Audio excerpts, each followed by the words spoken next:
নওজোয়ান তোমাদেরকে বলি, আমার আশা ভরসার স্বপ্ন এই নওজোয়ানদেরকে জাগানো। আমি সারা দিন রাত চাই যুবকরা জেগে উঠুক, কারণ আগামীর পৃথিবী গোটা বিশ্ব দুই ভাগ হবে।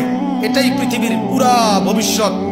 এক ভাগ পুরাপুরি দাজ্জালের অনুসারী কাফের, আরেক ভাগ মাহাদির অনুসারী ইমানদার।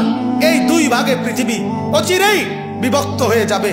তুমি যদি মাহাদির পক্ষে থাকতে না পারো, তুমি যদি দাজ্জালের ধোকায় পড়ে যাও, আল্লাহর কসম ঈমান নিয়ে কবরে যাইতে পারবা না। তোমরা চরিত্রহীন হইও না বাপ, তোমরা নষ্ট হইও না। আমি বছর শেষে আবার মনে করাই দিলাম, অসভ্যতায় জড়াইও না।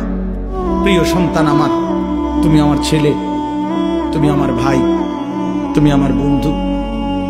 আমার যদি সুযোগ থাকতো, আমার সাথে সময় থাকতো, আমি তো প্রতিটা যুবক তোমার জড়ায় ধরে কাঁদতাম। আমি যদি পারতাম তোমারে বলতাম এই বুক খুলে যে তুমি কেন নামাজ পড়ো না, কেন তুমি আল্লাহকে ছেড়ে দিলা।